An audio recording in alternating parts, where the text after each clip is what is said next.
Hello, good morning mga guys. Good morning mga viewers. Good morning everyone. Good morning.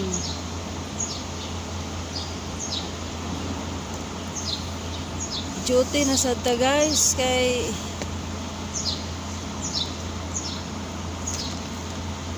ang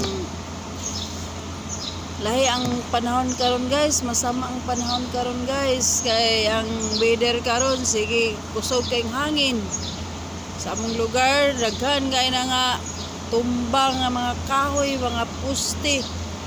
Grabe sa bagyong Christine, grabe gyud.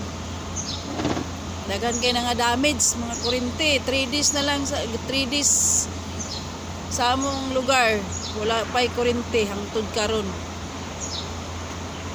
tungod